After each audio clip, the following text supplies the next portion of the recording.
Part of what go shop along Lord Arag, New, Big Maze, Shaw, Miss and Fash, and Mick Carty, Screeve Shay on Lord. So, welcome to Red Books tonight. This is a new book, Red Books Press. Mick McCarthy is the author of it. It's a book of a lifetime in sport. And I'm just going to ask Mick a few questions about it. Firstly, Mick, for those of us that don't know what Skittles are, can you let us know what is Skittles? What's the sport of Skittles? Right. Skittles is an old ancient game played years ago on the side roads on crosses, going back 50, 100 years, 150 years ago. That's what guys played on years ago, and it's played in different parts of Ireland. Rules vary a lot from place to place. It's little wooden pegs, a round ring, little wooden pegs that fire at from about 24 feet with a 8 or 9, 10 inch, depends on the rules where you are, timber 3 inches diameter, I would say, or 2.5, and you have to fire that piece of wood into the ring and knock it clear out of the ring. That's basically it, yeah. Okay, so in your book you have some photographs here of Jim the Dentist died throwing Skittles in 1984, and in page 7 then you have a photograph of yourself with the late Frank Jordan, who plays Skittles as well. So it must have been in South Wexford for a good few years then in the past, has it? Or how long has it been played for? Yes, in the 80s it was big, as we said. Jim Dentist style would have played. I would have played Skittles. He would have been on my team at the start when he was a chap, and then Frank came onto our team after that in the 80s. I would have been starting off there 13, 14 years of age playing with the men's at that time. And you won some competitions in Skittles yourself then, did you? I won the first men's singles when I was 13 years of age in St. Ernest's Hall, and started winning stuff soon after that with team events the following year now when I was about 14. And was that a Ratangan team? That was a Ratangan team called Crow Hill. Oh, Crow Hill. Well, after Skittles then you moved into other sports as well, so was GAA your first field sport or was it soccer?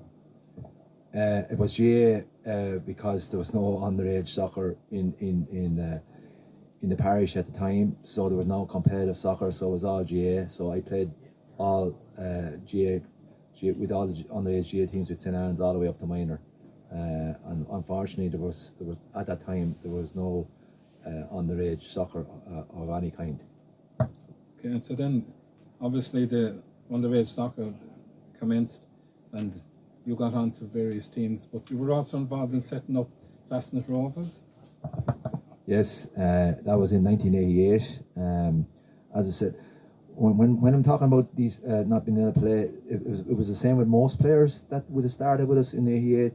A lot of these players would not have played any underage soccer with no one, because was very little underage soccer at the time. So, lads were just happened to be very talented, and they just learned from their own playing around over the years, And after your playing years, then you moved into management then and to coaching various teams. What teams did you start with then? Well, I actually started as a player manager with Premier Reserve. I was only 24 years of age. Fast now got into the Premier Division, and I knew myself that I wasn't quite good enough to be a regular on the Fastnet Premier team. So we got a reserve team going, and I was player manager there for a couple of years. So that was my first, and it wasn't very successful because we were playing teams that were way superior to ourselves at the time. So we used to be getting bets sometimes 7-8-0. You left Fastnet and you went to Kilmore United then? Correct, yes. After 20 years with Fastnet Rovers, I left. I think it's in the book there the way it happened. I left. The plan was to be manager again for Fastnet, but as can happen at these AGMs, change events changed all that, and I ended up not being manager that night, even though I was the chairman of the club. All right. And with Kilmore, you won the league then with Kilmore. Is that the first year you were managing them? No, I didn't actually win the league. We're 2A. We last game we finished runners up, and the second year then we went up to Division 2 and we were runners up again. And then third season then we were mid-table in Division 1. It was a bit of an up and down season, but we won the Neil O'Sullivan Cup. Okay. There's a photograph here of you, the celebrations in Kilmore after Kilmore United's win. It shows you with a cup sucking lemonade, I hope, out of the cup with a straw. Kieran, turn that Was that picture around. what was that celebration for then? That was after the night. That was the night after winning the Neil O'Sullivan Cup. Yeah, so there's plenty of strong stuff in that. So it was a good night. Yeah. Seems to have a bit of a party. So after that, you left Kilmore United then? Under controversial circumstances, I suppose is the best way to put it. I was approached by Fastener Rovers then to take over, but I didn't get that job either. So that's in the book how that didn't happen. And then I eventually went to Timon. So they were a division lower than one division lower than Kilmore United. But they were decent talented lads, and I knew if we could get the best out, we had a chance of doing well in it in that division. So we actually finished runners up in Division 2 as well, and also won the Neil O'Sullivan Cup. Right.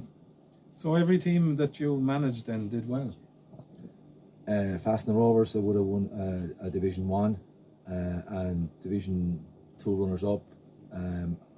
With Kilmore United, Division 2 runners up, and 2A runners up, and Neil O'Sullivan Cup. And with Timon United, it was a Division 2 runners up and the Neil O'Sullivan Cup. So that was the three teams. Now I did go to Camp Hyatt for a year, and I also was at a very short spell with Cushinstown.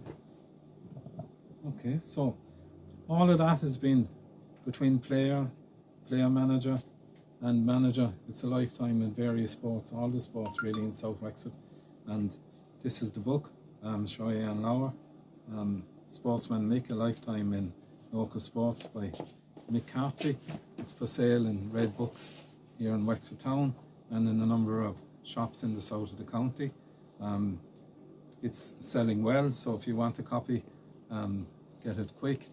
And could I just say that I want to thank all the people for coming tonight. If anybody has any questions to ask Mick in particular, fire away. I have a question there, Mick. You mentioned there, Mick, that about winning the Neil O'Sullivan Cup with Kilmore and then with Timon. But I think, to the best of my knowledge, you're the only manager in history in the Wexford League to win back-to-back Neil O'Sullivan Cups with two different clubs, which I thought was a great achievement. But when I said that to you, you said, well, usually they don't sack you when you win the cup, which I thought was good. But what do you put down to your success? Because Timon, I don't think had ever won any silverware until you took over that year and you brought them straight to the Neil O'Sullivan Cup winners. What's the secret to bringing a team up like that? Plenty of hard work, getting the discipline right and stuff like that. And it's not, lads thinks it's easy to manage teams, it's not that easy. Yeah. I knew the guys with decent talent at the time, and it was just to get the best out of it, and that's it. Which is not always easy. You know, sometimes you could have a talented bunch of guys, but if they're not managed right, they won't get the club won't get the best out of the team if they're not managed right. So I think that's is important to know, like, you know. Okay then, Mick. Mick, can I just ask a question? Yes. You said Skittles there. Yes. Now, we all know the American Skittles is the ball and the Skittles. Did they get that idea from the Irish and created it into themselves? Seems an awful lot of Irish did go to America at that time. I'll be honest now, I wouldn't really know about that now, to be honest. There's kind of different kinds of Skittles, because in England there's Skittles but thrown down an alleyway. It's a different kind of Skittles. Yeah. So there is European Skittles, but it's the different kind of a game, kind of a different ability. You have to play kind of a different way, like, you know. So it'll be a little bit like hurling then, Yeah. just, yeah. Vinny has a Okay. question there, Mick. You're with Timon now at the minute, Mick, are you? That's right, Vinny. Yeah. And are they a good bunch of lads, and are you hoping to get the best out of them as well? You are. Yeah. Yes, Vinny. After a few years away there, I decided to come back there this year. I got full support from the committee. Very. At the pre-season was extremely poor, I have to say. I was very close to resigning before the season started, but we've turned it around and we're doing quite okay. There is some very talented chaps there. They just need to believe themselves. Maybe this year it might be slow. Mightn't quite be able to win anything this year, but I think they will if they stick at it and look Get the after belief in themselves as well. Absolutely, yeah. Louise? What advice would you give to someone starting off in sports, and what would be your recommended age? If someone was going to start, like, what age would you recommend? You mean child starting off? Yeah, let's start. Yeah, sure. It starts off young. They're trained now at 7 or 8, 6 or 7 years of age, but they don't take it serious. Okay. Don't be serious till what 12, 13, 14, maybe 14 years of age before this gets really competitive. Because years ago, children it was too competitive. Now it's just go out and play and enjoy it up to 12, 13 years of age, or then it gets serious probably under 12, under 14. Really get serious at that stage. But sometimes coaches wouldn't want to be taking it too serious with kids at that age, because some kids are slower to develop than others. A kid that could be way better than another kid at 10 years of age, 2 years time the other kid could pass him out if he's there. That's just if they're looked after right, you know. Yeah. Yeah. Okay, folks, if that's it, I'll just say it. Johnny? All right. Well, anyway, first of all, may I say that I kind of knew Mick. I do know Mick on a personal level, but I have also been involved with Mick throughout his sporting years. We've both served as managers, we both served as chairpersons, and we both developed different clubs in the community. Well, one of the things that I found is through my lifetime anyway was, and I mean this, anything that you achieve or you want to achieve, you must have a passion for it. Because if you don't set out with a passion and you're inclined to get knocked back at your first hurdle, well, that's where you remain for the rest of your time. But with your passion, you carry it either into sport or whatever it is, the very same as music and all. You can easily see somebody that plays music and you can say they're up there for a reason to make money. But then you can see the person who has that passion for music, and it comes out in their singing, their body language and everything. But Michael, I remember, and it's hard to think that I would have seen him producing a book, but he has. And I remember that actual day, that photo around that time, and I seen that man, I can see it in the book, and I can see the reality of it, of this dentist Doyle, and he there at that thing. But I could remember this chap standing beside his father, and he looking at those sticks. Now, Michael's father, God be good to him, was a wonderful skittle player, and probably one of the best around at the time. I'd say he was the best. But little did I think that this man, or this young chap at the time, was taking everything in. And I'll be honest about it, probably from Skittle's point anyway, Michael, I would say you can continue at the level you are, because there's nobody, I don't think, will achieve what you have achieved. And you mentioned in your book some great characters, and I think we can't let this moment in Red Books go without mentioning people like the dentist, Frank Jordan, your father. And these are all characters of a community, of a parish. And when you think of a parish or what you think of build-up, everyone can build a town or build a country, but when you go down to the deep of it, a lot starts in the community. And I think you mightn't have felt that at the time when I was involved in the clubs, but you were supported in many, many ways by younger players, by younger generations, by mothers, fathers and the whole. And we brought Fashioned, and they're still going after 30-something years. We had a controversial time in the club. When I was a chairman, I was challenged, Michael was challenged. But the one thing I said to myself, and I always remember, what you lose on the field, if you fall on the field and you have a disagreement, that's what sport is about. That's about competition. But the one thing that I always said to carry you through life, Michael, and I give you this advice, I know you don't need advice, but on your book or continuing on, I am at a certain age now where being competitive isn't my game really. I'd love to be back there, but I have no more to offer on that level. But the one thing I need to say to you is, no matter how many knocks you get, the only one person that will gain your respect is yourself. And that's in any sport, that's in any walk of life. If you don't gain respect for yourself, you'll never get it from any other one. And that's no matter what you do. And I'd like to thank Wally here for giving me the opportunity. And I think all those people that, like Wally and all, who set up bookshops, probably would go as far to say they're not supported enough, because, you know, history is something that has to be wrote. History, there's lots of history out there. But if people don't put pen and paper to it, lots of history go by the wayside. But then they're wondering, is there an outlet for it? So many people forget and say, we don't have an outlet. You have it here in Red Books. You have a man really dedicated, passion for books, passion for getting books out there, willing to help the community. So I think Red Books deserve a round of applause, and especially Wally and his team here, for promoting young writers and promoting all that. So listen, folks, I wish you all the best, Wally, and thanks for having me. Michael, with your book, I hope it goes to success, and you'll write another few.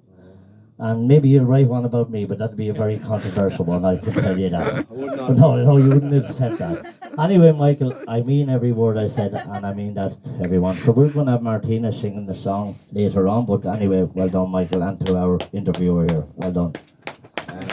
Thanks, John. No, John, I wouldn't write a book about you, because, no, not a chance. I'd be doing too much giving out about you. I'm too Right? Right, folks, that's it. Thanks for the questions. As I said, this is the book Sportsman Mick, A Lifetime in Local Sports by Mick Carty. For sale in Red Books, published by Red Books Press. And price. It's €15. That's it. Jeanette. Thank you. Look at me, congratulations. It's not everybody that can have a rural launch and an urban launch for the one book. But Thank you. to reiterate what I said down in Ratangan, books belong to the people. Stuffy university lecturer types and teachers with enlarged egos took them away from the people. When Kavanagh wrote, he wrote as a small farmer, a man who sprung dung and I'm sure often caught calves and dosed them.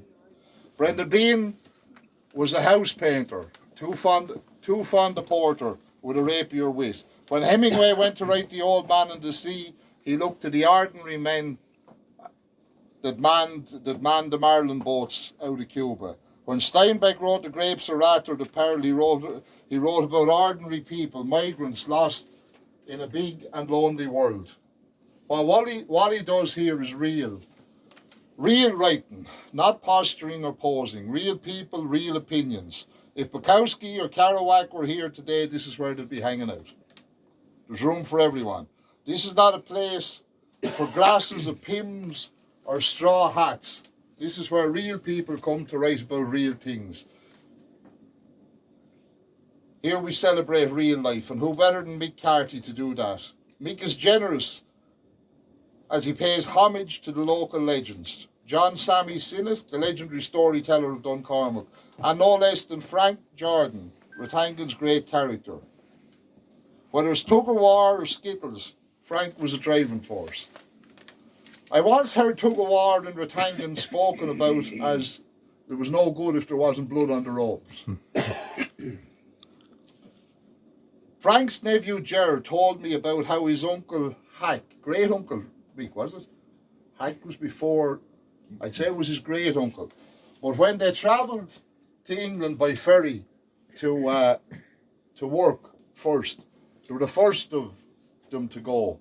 And when they got off the ferries, they started walking. And he told me that come dark, they often woke up cattle and cows lay down in the heat. That was the shelter they took. These were the men that went on to have songs like McAlpine's Fusiliers and Building Up and Tearing England Down written about them. And I love how you give Frank the mention that he deserves. I could speak for hours about Mick's tremendous success at Skittles and how he holds a record like no other. I could tell you, as I did in Rathangan, about how, as a soccer trainer, he brought previously unsuccessful teams to stunning heights rapidly. I could tell you how he re-established the near-forgotten game of Skittles that is now a big part of life in the southeast. The game whose rules we received at the Cross of Scar were no less than PJ McCall. Redmore, actually. Was it Redmore? Redmore, yeah. That's with PJ McCall. Redmore. It was at the Cross of Redmore. Yeah, PJ McCall. That was that story. It was from Redmore, yeah. Yeah. Wally Nail, the man behind the camera, you misled me on that. It was at the Cross of Redmore. Yes. And he came along and told them they were playing by the wrong rules. Correct. You are now organising Skittles under PJ McCall rules. Behind the scenes, doing an awful lot of work for writers in Wexford. Wally, thank you very much. Thanks, John. And we'll have to give John a round of applause. It's great to have him in here. We were down in Rathangan at the first book launch, because Mick doesn't do anything by halves. He has to have a couple of book launches. And Kieran O'Brien, who's from Limerick, said that if we had a Johnny G. Whiz in Limerick, we'd bottle him and sell him to the Americans. He's that good. So I don't think we often appreciate what's right in our own parish. And Johnny's a great entertainer, and this is his first night in Red Books, and I hope it won't be his last. I hope he'll be in again. And thanks to Martina, who's always here supporting us, and that was a brilliant version of Soho, you know, and it's really good. I'm glad Marie got that on video. So above all, I want to thank Mick for bringing out his book with us. I'd say it's about 3 years ago when you approached us first about this, Mick, and when we set up Red Books Press, you know, we weren't thinking about mixing with the literati and, you know, hanging out at gala balls or anything. We'd much prefer to be in a second-hand bookshop with a gas heater and cans of lager now and having real people, real alternative voices come forward. And that's what you are, Mick, you know, and it was very important to us that those voices got to express themselves. And we've had 40 books. Mick was the 39th. We had the 40th one launch in Corey last week. And there's plenty more on the way.